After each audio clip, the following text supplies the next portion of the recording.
예, 북한이 오늘 대륙간 탄도미사일 ICBM 화성 14형 발사에 성공했다고 발표했습니다. 한반도 평화를 위한 남북 관계를 복원하고 북핵 문제를 대화로 푼다는 문재인 정부의 대북 정책이 본격적인 시험대에 서게 됐습니다. 두 분 모시고 자세한 이야기 나눠보겠습니다. 예, 고영환 전 북한 외교관, 고유환 동국대 북한학과 교수 두 분 모셨습니다. 안녕하십니까? 안녕하십니까? 예, 자 오늘 북한이 오늘 쏘아 올린 탄도 미사일 ICBM이다. 북한은 그렇게 이제 주장을 했고요. 우리 정부는 아직까지 뭐 최종적으로 이제 확인하지는 않은 그런 상황인데요. ICBM이라면은 뭐 넘지 말아야 될 레드라인을 이제 넘어선 그런 셈인데 오늘 오후 3시 반에 중대 보도를 예고하고 북한의 아나운서가 이걸 발표했는데 잠깐 먼저 보시겠습니다.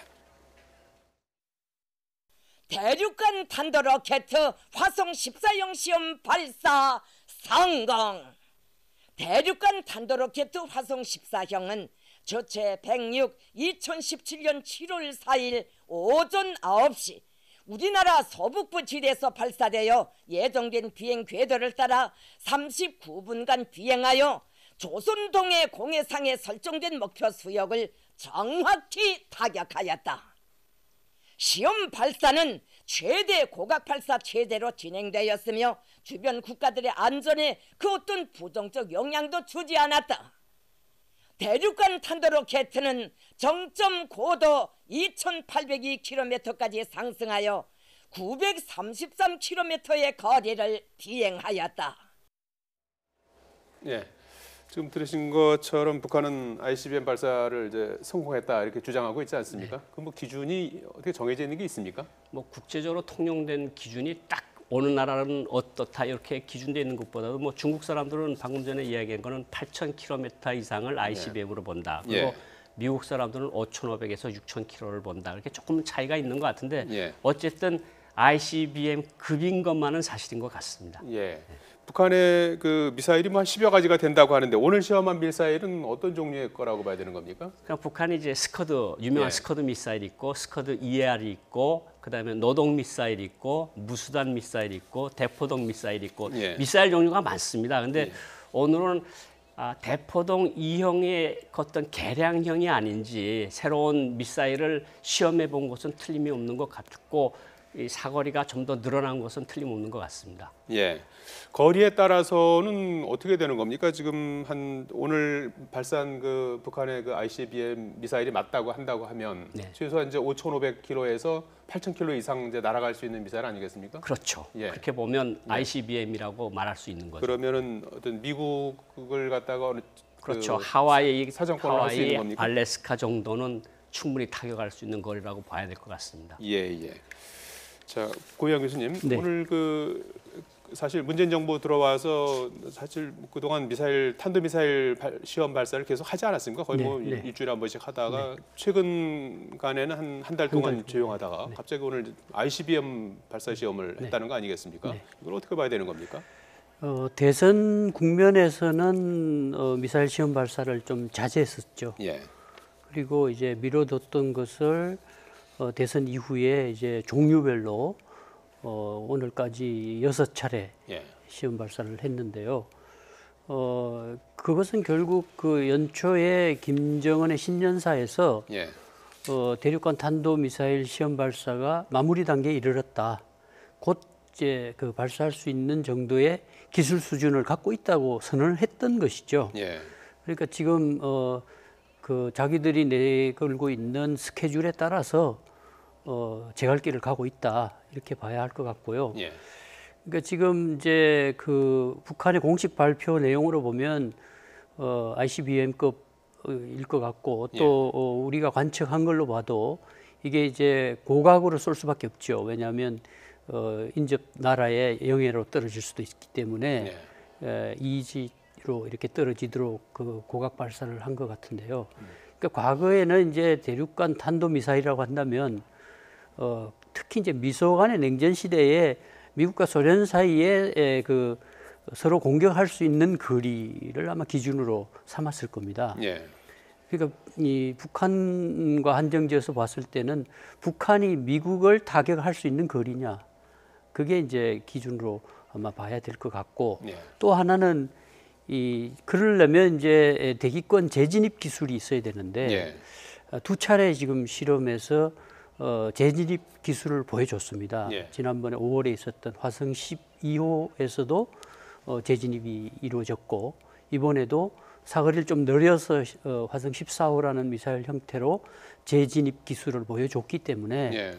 사거리를 조금 더 늘리고 하는 문제는 아마 기술적으로 재진입 기술을 확보했다는 것으로 볼 때 큰 문제가 없는 거 아닌가. 예. 그런 의미에서 보면 뭐 아직 기술적으로 좀 더 평가가 필요하지만 대체로 ICBM급 미사일 발사로 봐야 할 것 같습니다. 예. 사실 뭐 우리 정부도 마찬가지입니다만은 국제사회도 북한이 추가적으로 ICBM 시험을 한다든지 핵실험을 할 경우는 좌시하지 않겠다 그러지 않았습니까?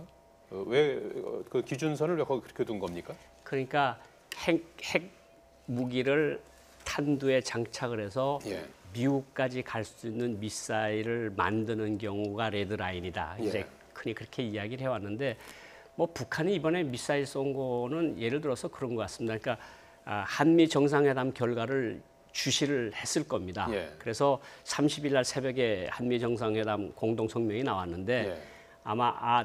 이게 아마 가장 기본적으로 보고 싶어 했던 것이 노무현 정부 일기인지 예. 문재인 정부 일기인지 예. 그리고 한미 동맹과 민족 공조를 어느 것을 더 중시하는지 아마 살펴봤겠는데 예. 기본적으로 한미 동맹 강화 쪽으로 결론이 났고 한미 동맹을 강화해서 이게 우리 안보의 초석이고 그리고 이거 압박을 가해서 대화에 이끌어내겠다. 여기에 이제 반발을 한 것 같고 예. 북한이 기본적인 베이스로 깔리는 것은 그런 것 같습니다. 그러니까 핵과 미사일은 우리 지도자 동지의 어떤 신성한 노선이고 방침이다. 여기 건드릴 생각하지 말아라. 예. 우리는 누가 뭐라 그러든지 이 길로 가겠다. 이게 가장 기본적인 원칙인 것 같고 두 번째는 아마 제재와 대화는 병행할 수 없다. 그러니까 우리하고 대화하려면 제재를 걷어치우라는 게 이제 북한이 기본적인 노선인 것 같고 그것이 이제 북한에서 보면 이제 기본적으로 기술적 군사적 능력은 향상시키되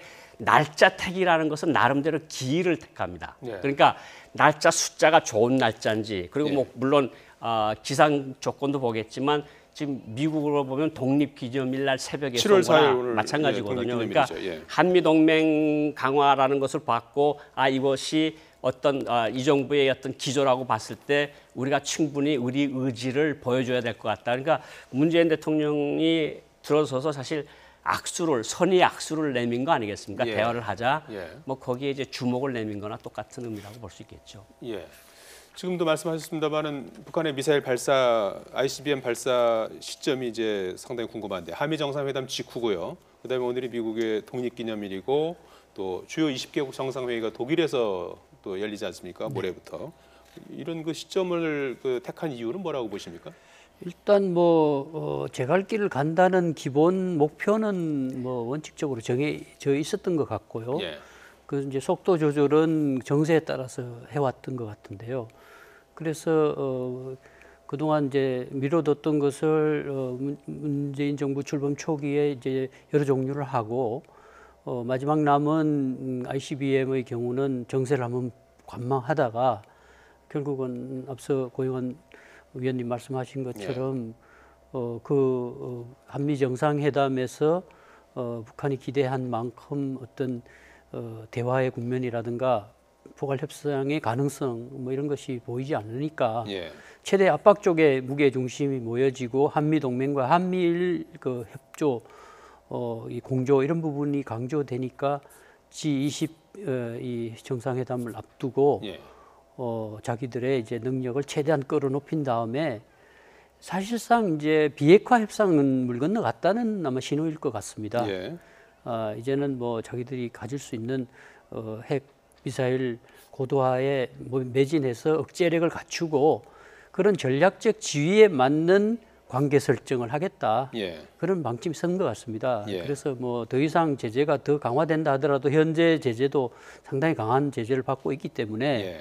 뭐 추가 제재가 온다 하더라도 버텨낼 수 있겠다. 감내하겠다. 그건 이제 최근에 북한이 공식으로 발표한 문건에 보면 예. 우리식 사회주의의 3대 기둥이라고 하면서 예. 일심 단결, 그는 이제 주체 사상으로 모두가 이제 단결하겠다는 것이고 두 예. 번째가 핵무력에 기초한 군사력입니다. 예. 그리고 세 번째가 자각력이거든요. 그러니까 결국은 이 세 가지 기둥으로 우리식 사회주의를 버텨내겠다는 것은 김정은 정권은 결국은 핵무력에 기초하지 않고는 정권과 체제를 유지하기 어렵다는 판단이 서 있는 것 같고 예. 이미 그것은 이제 2013년에 당의 기본 노선으로 병진 노선이 채택됐고 뭐 현재도 법화돼 있을 뿐만 아니라 당의 기본 노선으로 지금 돼 있는 것으로 볼 때 이제는 뭐 마지막 남은 ICBM 갖고 협상하는 것도 이제 의미가 없다고 본 것 같고 예. 그래서 자기들이 할 수 있는 모든 것을 다 해놓고 예. 앞으로 이제 그 전략적 지위에 맞는 협상을 할 것인지 예. 아니면 이제 핵 미사일 무력들이 질양적으로 늘어나는 것을 방치할 것인지 예. 택일하라고 하면서 이제 국제사회를 향해서 메시지를 던졌다고도 볼 수 있겠습니다. 예. 자, 뭐 문재인 대통령도 오늘 북한의 미사일 발사 이후 국가안전보장회의 낮 12시부터 전체 회의를 주재했습니다. 새 정부 들어서 두 번째 전체 회의인데요. 화면 보고 오시겠습니다. 이번 도발로 핵미사일 개발에 집착하고 있는 북한 정권의 무모함이 다시 한번 드러났습니다. 한미당국의 초기 판단으로는 근본 도발이 중장거리 미사일로 추정하고 있으나 ICBM급 미사일 가능성도 염두에 두고 정밀 분석 중입니다. ICBM급일 경우 이에 맞춰 대응 방안을 강구할 예정입니다.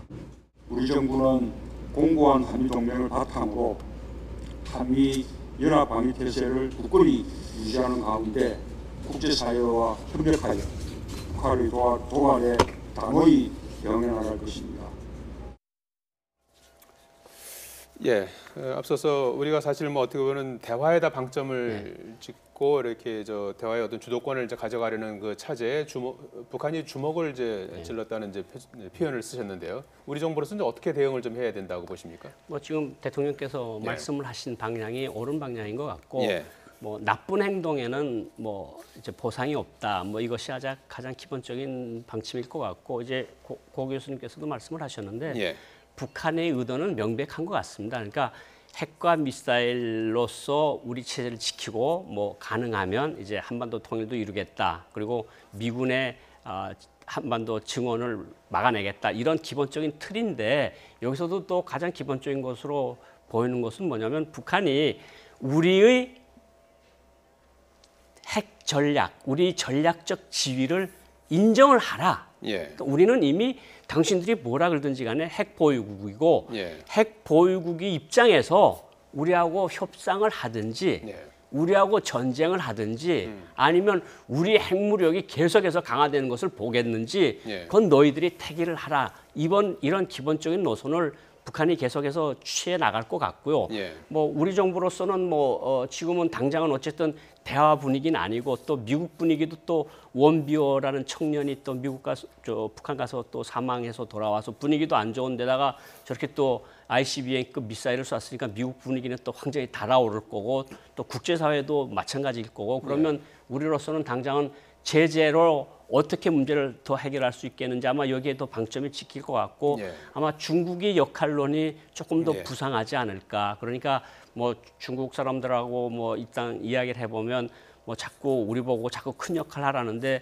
한국이나 미국이 할 역할이 더 많지 않느냐 이런 식으로 지금 이야기를 하고 있는데 어쨌든 누가 뭐라 그러든지 간에 중국이 이 문제 해결에 큰 부분을 차지하고 있는 건 분명하거든요. 그러니까 뭐 세컨더리 보이콧이 강화든가 중국의 역할론이 강화든가 아니면 제재 압박을 조금 더 강화해서 어쨌든 북한이 조금 더 아프게 하는 방향으로 가는 거는 틀림없어 보이고 예. 아마 G20 가서도 아마 우리 대통령께서도 또 세계 G20 국가들과의 또 어떤 단합된 태세를 보여주는 그런 외교 활동을 벌이실 것으로 예. 생각이 됩니다. 오늘 문 대통령이 북한보다 먼저 그 ICBM 가능성을 언급하지 않았습니까? 네. 북한은 3시 반에 이제 중대 발표를 통해서 자신들이 뭐 ICBM을 쐈다고 이렇게 얘기를 했는데요. ICBM 가능성을 염두에 두고 대응 방안을 강구하겠다 이런 언급을 했는데 이 ICBM 가능성 언급한 것은 처음인 것 같은데요. 어떤 의미가 있다고 보십니까? 이미 이제 화성 그 12호도 그 ICBM과 관련되는 시험이었고. 예. 그보다도 개량된 시험이라는 것을 확인했기 때문에 ICBM 가능성이 높은 것으로 보고 이제 대비를 하자는 쪽으로 정리가 된 것 같습니다. 이제 문재인 정부가 들어서서 제재와 대화를 병행하겠다는 입장을 견지해 왔고 또 한미 정상회담에서도 한반도 평화 정착과 이 통일을 위해서 한국이 주도적 역할을 하겠다는 부분에 대해서 한미 간의 합의가 이루어진 상황에서 결국은 이제 대화의 문을 열기 위해서 어떤 여건을 조성하는 과정에서 북한이 이런 전략적 도발을 했기 때문에 대화의 문을 열기가 쉽지 않아 보입니다. 그래서 6.15 행사장에서도 이 조건 없는 대화를 얘기하면서도 그 사실상의 조건으로 북한의 도발을 하지 말아야 된다고 하는 그 주장을 하신 바가 있는데 결국은 도발 중에서도 이 ICBM은 사실상 전략적 도발에 해당되는 것입니다. 우리는 이미 뭐 레드라인을 넘었다고 볼 수 있지만 미국이 레드라인으로 인식하는 금지선으로 인식하는 두 가지가 추가 핵실험과 ICBM 발사였는데 이번에 사실상 북한이 이 금지선을 넘었기 때문에 우리로서는 아마 이 중에 어려움이 있을 것 같아요. 왜냐하면 트럼프 대통령도 여러 차례 그 북한의 그런 잘못된 행동에 대해서 강력한 응징의 의지가 있었고 군사력을 포함하는 모든 수단을 강구하겠다고 했는데 집권 초기에 이제 거기에 정면으로 도전을 했기 때문에 지난번 어떤 시리아 공격이라든가 IS 공격처럼 트럼프 대통령이 불시에 어떤 군사적 옵션을 선택할 가능성도 배제할 수 없거든요.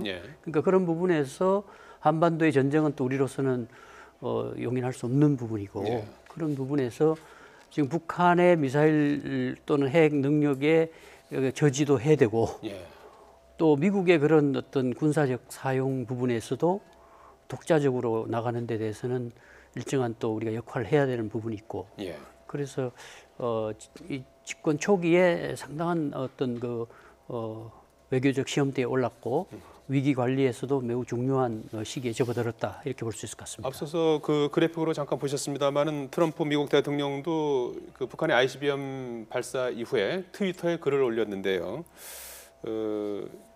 북한의 김정은을 지칭하면서 이 사람은 그렇게 할 일이 그렇게도 없냐 이렇게 언급을 했어요. 그러면서 중국이 북한을 더 압박해서 이 난센스 같은 상황을 끝내야 된다 이런 언급을 했어요. 중국을 통한 더 강한 압박을 염두에 그 둔 부분은 건가요? 이제 트럼프 대통령이 이 북핵 해결의 시급성은 집권과 동시에 인정을 했고 전략적 인내도 끝났다고 선언을 한 가운데 미국이 이제 손에 피를 묻히는 것은 부담이 크니까 중국에다가 사실상 그 아웃소싱을 한 거죠. 그러니까 그동안 이제 주장했던 경제적인 그 부분에서 일종의 이제 인센티브를 주고 환율 조작국이라든가 무역 역조 부분에 대해서는 당분간 문제 삼지 않을 테니까 중국이 적극적으로 나서서 이 문제를 해결하라고 했는데 오히려 상황이 악화됐죠. 그래서 아마 미국은 중국에 대해서도 상당히 지금 불만을 가질 수밖에 없고 시진핑 체제도 중국도 상당히 북한에 대해서 불만을 가질 수밖에 없을 겁니다. 그렇게 그 강대국의 체면을 갖고 지금 해결하겠다고 약속을 하고 다른 현안에서 양보를 받았을 텐데 오히려 상황을 지금 악화시킨 상황이니까요. 그래서 지금 아마 남은 것은 중국이 쓸 수 있는 그 대북 지렛대가 원유 지원 수출 중단 이런 부분이 있을 수 있겠습니다. 그래서 그런 것을 포함해서 당분간은 최대 압박에 초점이 모아질 것 같고요. 그럼에도 불구하고 뭐 북한이 호응하지 않을 때는 이제 군사적 옵션도 배제하지 않을 수밖에 없는 그런 상황에 접어들었다 이렇게 볼 수 있을 것 같습니다. 알겠습니다. 고유한 동국대 북한학과 교수 고영환 전 북한 외교관 또 말씀 들어봤습니다. 고맙습니다.